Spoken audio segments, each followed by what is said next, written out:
आजकल अगर आप किसी से पूछो कि आप सैड हो, लाइफ में प्रॉब्लम्स चल रही हैं, जितना डिज़र्व करते हो उतना मिलता नहीं है, या सबसे बड़ी स्टेटमेंट, आपको कोई समझता नहीं है, तो कहीं ना कहीं आप इन सब बातों से रिलेट करने लग जाते हो और आप ये मान लेते हो कि मैं सैड हूँ।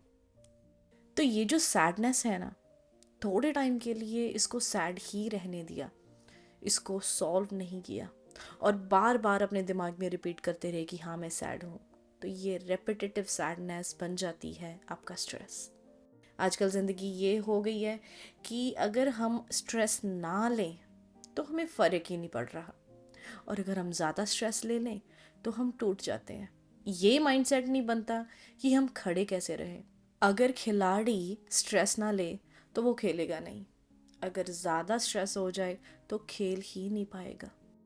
पहले के ज़माने में क्या होता था कि सब लोग साथ साथ रहते थे, जॉइंट फैमिलीज़ होती थी, तो हर एक बंदा अगर उदास होता था तो चार लोग होते थे उसके पास उसकी प्रॉब्लम को सॉल्व करने के लिए, या नोटिस हो जाता था।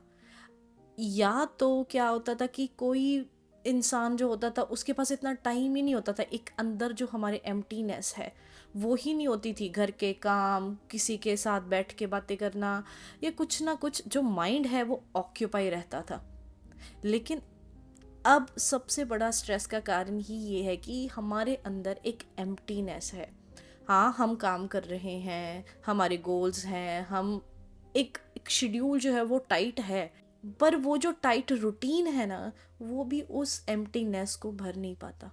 तो वो एम्प्टीनेस लोनलीनेस सैडनेस बन जाती है।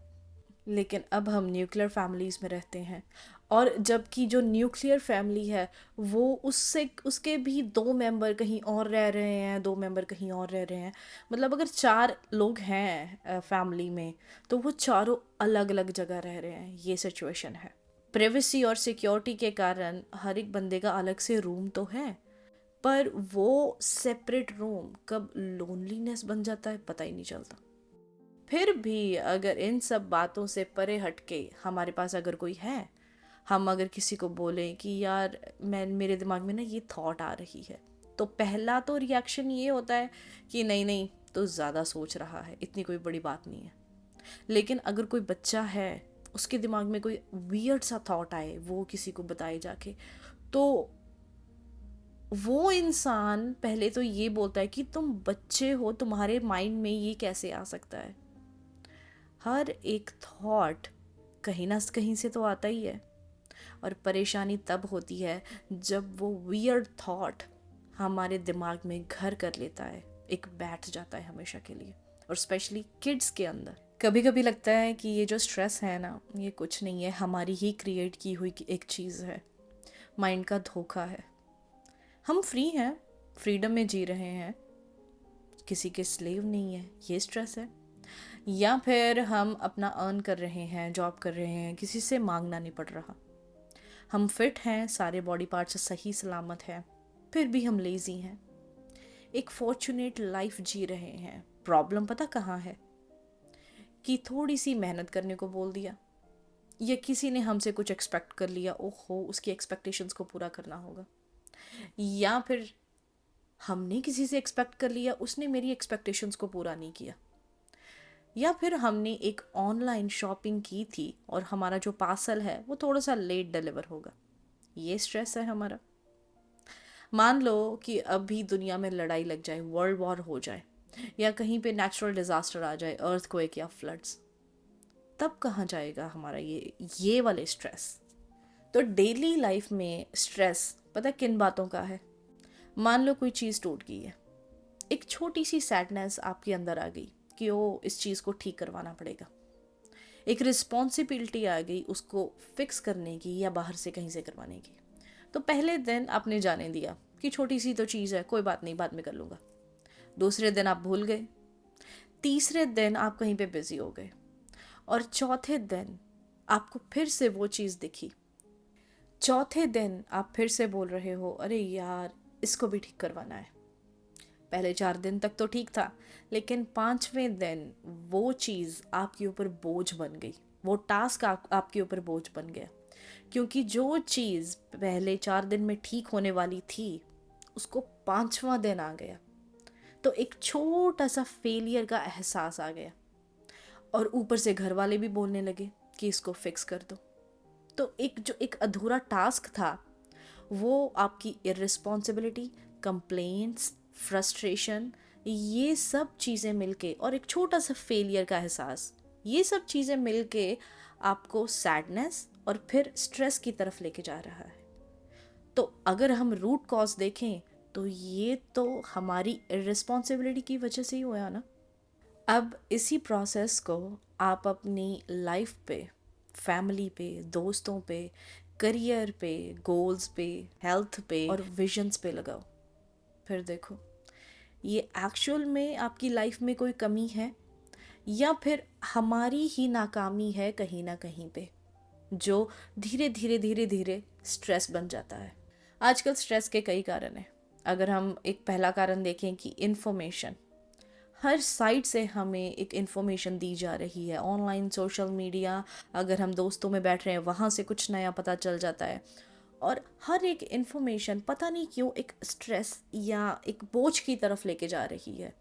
फॉर एग्ज़ाम्पल, अगर आपने कहीं सोशल मीडिया पे देख लिया कि अगर कोई इंसान बहुत छोटी उम्र में बहुत ज़्यादा तरक्की कर ली, तो आपको अपने ऊपर एक बात आ जाएगी कि मैं क्या कर रहा हूँ अपनी लाइफ में।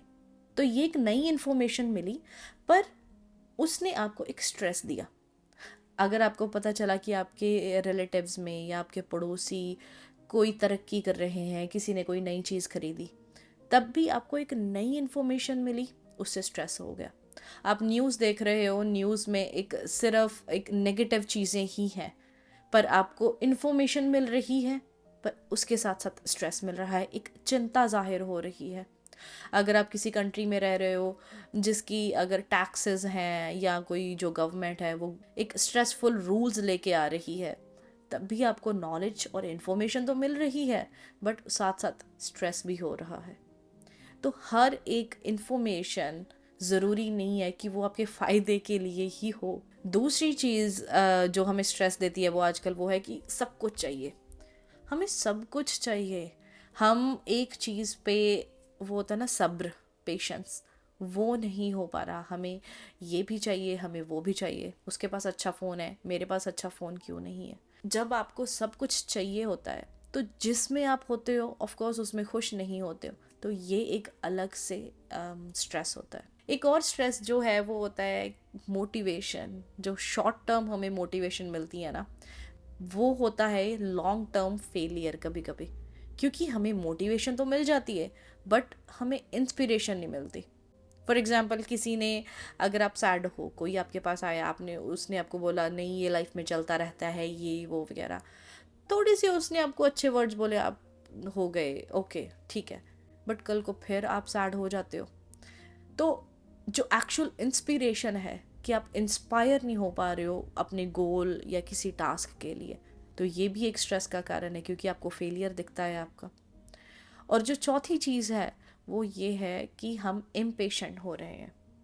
अगर आप ऑनलाइन शॉपिंग कर रहे हो, तो ऑनलाइन जो रिटेल कंपनीज़ हैं, इन्होंने ये जो मार्केट करते हैं कि 2 दिन के अंदर पार्सल आ जाएगा, 1 दिन के अंदर डिलीवरी हो जाएगी, इंस्टेंट डिलीवरी, ये जो चीज़ें हैं ये हमारे लिए फ़ायदेमंद तो हैं, बट हम साथ साथ प्रैक्टिस करते हैं इम्पेशेंट होना।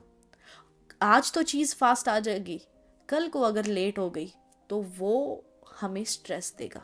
तो ऐसे कई कारण हैं स्ट्रेस के, पर एक जो नॉर्मल सिंपल कारण है वो ये है कि कोई भी प्रॉब्लम अगर चल रही है, हम इतने केपेबल नहीं है कि उसको सॉल्व कर सकें, या हमारे पास कोई नहीं है, कोई हेल्प करने के लिए नहीं है किसी पर्टिकुलर सिचुएशन को सॉल्व करने के लिए। जिसका मतलब ये है कि उस प्रॉब्लम के साथ हमने झेल के देख लिया और हमसे नहीं हो पा रहा, और हम अकेले हैं, कोई साथ नहीं है उस परेशानी को समझ के सॉल्व करवाने के लिए। तो यहाँ पे मैं एक बात बोलूँगी कि सैड होना और स्ट्रेस, डिप्रेशन, एंजाइटी और लोनलीनेस में होना, ये दोनों अलग अलग चीज़ें हैं। सैड हम किसी भी बात पे हो सकते हैं। कोई पानी का ग्लास गिर गया तो हम सैड हो गए, अगर थोड़ी सी बड़ा कुछ हो गया, किसी ने हमें स्माइल नहीं किया, तो हम वहाँ पे थोड़ा सा सैड हो गए। पर इस चीज़ को, सैडनेस को बार बार बार बार करना, वो बन जाता है आपका स्ट्रेस।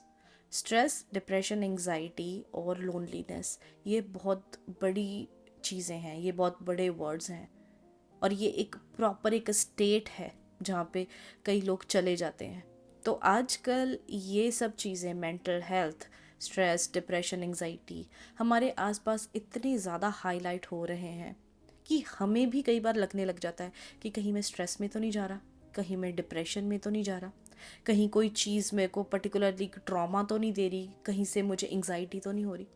स्ट्रेस, डिप्रेशन, एंग्जाइटी होना और सिर्फ लगना कि हमें ये हो रहा है, इन दोनों चीज़ों में एक बहुत ही बारीक डिफरेंस है। और ये आपको समझना पड़ेगा कि आप एक्चुअल में उस स्टेट में हो या सिर्फ आपको लग रहा है, क्योंकि हमारे आसपास इन सब चीज़ों को लेके हमें अवेयर किया जा रहा है। ये बहुत डिफ़िकल्ट है ये बताना कि कोई इंसान सच में डिप्रेशन में है या सिर्फ दिख रहा है और उसको खुद को भी लग रहा है। कई बार कोई इंसान जानबूझ के नहीं दिखा रहा होता, उसको भी लग रहा है कि वो स्ट्रेस या डिप्रेशन में है। तो ये सब सिचुएशंस इनविजिबल सिचुएशन है। फॉर एग्ज़ाम्पल, कहीं पे आपको चोट लगी है तो वो दिख रहा है कि यहाँ पे चोट लगी है, बट अगर कोई अंदर से इमोशनली हर्ट है, उसको अंदर से चोट लगी है, तो इस बात का प्रूफ क्या है? क्या पता उसको लग रहा हो कि वो स्ट्रेस और डिप्रेशन में है। पर ये भी हो सकता है कि कई बार किसी को सच में स्ट्रेस या डिप्रेशन हो, पर वो दिखाएगा नहीं। किसी को किसी बात से एंग्जाइटी होती हो और वो पता नहीं लगने देते। आपने देखा होगा कि कई लोग बोलते हैं कि मैं सैड हूँ, बहुत सैड हूँ। स्ट्रेस और डिप्रेशन भी बोलते हैं। तो मैं स्ट्रेस और डिप्रेशन वर्ड इसलिए नहीं यूज़ कर रही हूँ क्योंकि ये एक पर्टिकुलर स्टेट्स हैं जो बहुत बड़ी स्टेट्स हैं। तो अगर कोई बोले कि मैं सैड हूँ और 4 बंदे अगर उसको अटेंशन देने लग जाएं, तो वो नॉर्मल हो जाता है, खुश हो जाता है। तो सैडनेस कहाँ है? सैडनेस बस इस चीज़ में है कि अगर वो इंसान किसी सिचुएशन की वजह से, लाइफ सिचुएशन की वजह से अगर अकेला है, तो उससे वो अकेलापन नहीं झेला जा रहा। अगर कोई इंसान आपको बोलता है कि मैं सैड हूँ क्योंकि मुझे महंगी चीज़ें लेनी है बट मेरे पास पैसे उतने नहीं हैं, तो अगर आप उसको पैसे दे दो तो वो महंगी चीज़ें ले लेगा और खुश हो जाएगा। तो सैडनेस कहाँ है? सैडनेस इस चीज़ में है कि उसको अपनी इच्छाओं के लिए जो पैसे चाहिए, उसके लिए उसको मेहनत नहीं करनी है। तो मेंटली अनवेल होना और सिर्फ लगना कि मैं मेंटली अनवेल हूँ, ये दो अलग चीज़ें हैं। और अगर आपको लग रहा है कि मैं मेंटली अनवेल हूँ और आप इस चीज़ को कंटिन्यू कर रहे हो, तो ये लॉन्ग टर्म के लिए आपके लिए नुकसानदायक है। क्यों?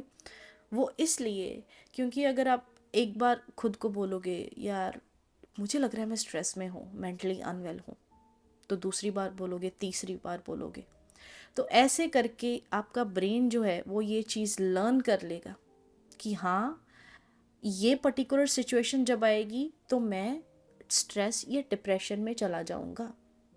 इंस्टेड ऑफ वो सिचुएशन अगर अब आएगी तो आपका ब्रेन डट के खड़ा नहीं होगा उसको सॉल्व करने के लिए। अगर आप पहली बार उस चीज़ को सॉल्व करो, दूसरी बार भी ट्राई करो, तीसरी बार शायद सॉल्व कर लोगे।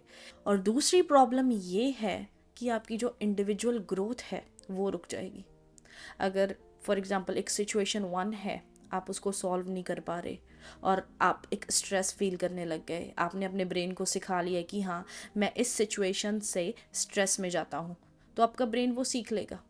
तो अगर कल को सिचुएशन 2 आएगी तो आपका ब्रेन यही फॉर्मूला वहाँ पे भी अप्लाई करने की ट्राई करेगा, तो आप दूसरी सिचुएशन को भी सॉल्व नहीं करोगे, तो आपकी जो इंडिविजुअल ग्रोथ है वो रुक जाएगी। एक नॉर्मल लाइफ की एग्जाम्पल है ओवर थिंकिंग। हर एक इंसान ओवर थिंक करता है किसी ना किसी सिचुएशन में, किसी ना किसी टाइम पे। पर जब आप ये समझ लेते हो और एक्सेप्ट कर लेते हो ना कि ओवर थिंकिंग एक ऐसी चीज़ है जिस पे मैं कंट्रोल नहीं कर पा रहा, तो आपका ब्रेन ये चीज़ लर्न कर लेता है और उसको कंट्रोल करने की जो कोशिशें हैं उसको छोड़ देता है, और धीरे धीरे ओवर थिंकिंग आपकी हैबिट बन जाती है, and which leads to stress, या आपका बीपी बढ़ता है, आपको एंग्जाइटी होने लग जाती है। किस चीज़ की वजह से? सिर्फ एक ओवर थिंकिंग की वजह से। ओवर थिंक सब करते हैं, बट आपके लिए एक लेवल सेट हो जाएगा अगर आप ये मान लोगे कि हाँ, ओवर थिंकिंग आपके लिए is equal to stress. Stress, depression, anxiety बहुत बड़ी स्टेट्स हैं। आजकल हमें इन चीज़ों से अवेयर किया जा रहा है, और कहीं ना कहीं हमें लगने लग जाता है जैसे कि मॉडर्न लाइफ है, बहुत हमारे टाइट रूटीन्स हैं, बहुत सारी चीज़ें हैं हमारे आसपास। कभी ना कभी हमें लगने लग जाता है, जब हम लाइफ की एक दो चीज़ें झेल नहीं ना पाते, तो हमें लगने लग जाता है कि शायद मैं स्ट्रेस में हूँ या डिप्रेशन में हूँ। पर बहुत बार ऐसा नहीं होता। तो ध्यान से देखो कि सच में आप डिप्रेशन या स्ट्रेस में हो और एंग्जाइटी है, या सिर्फ आपके दिमाग का ये वहम है। You can change anything. Thank you for watching.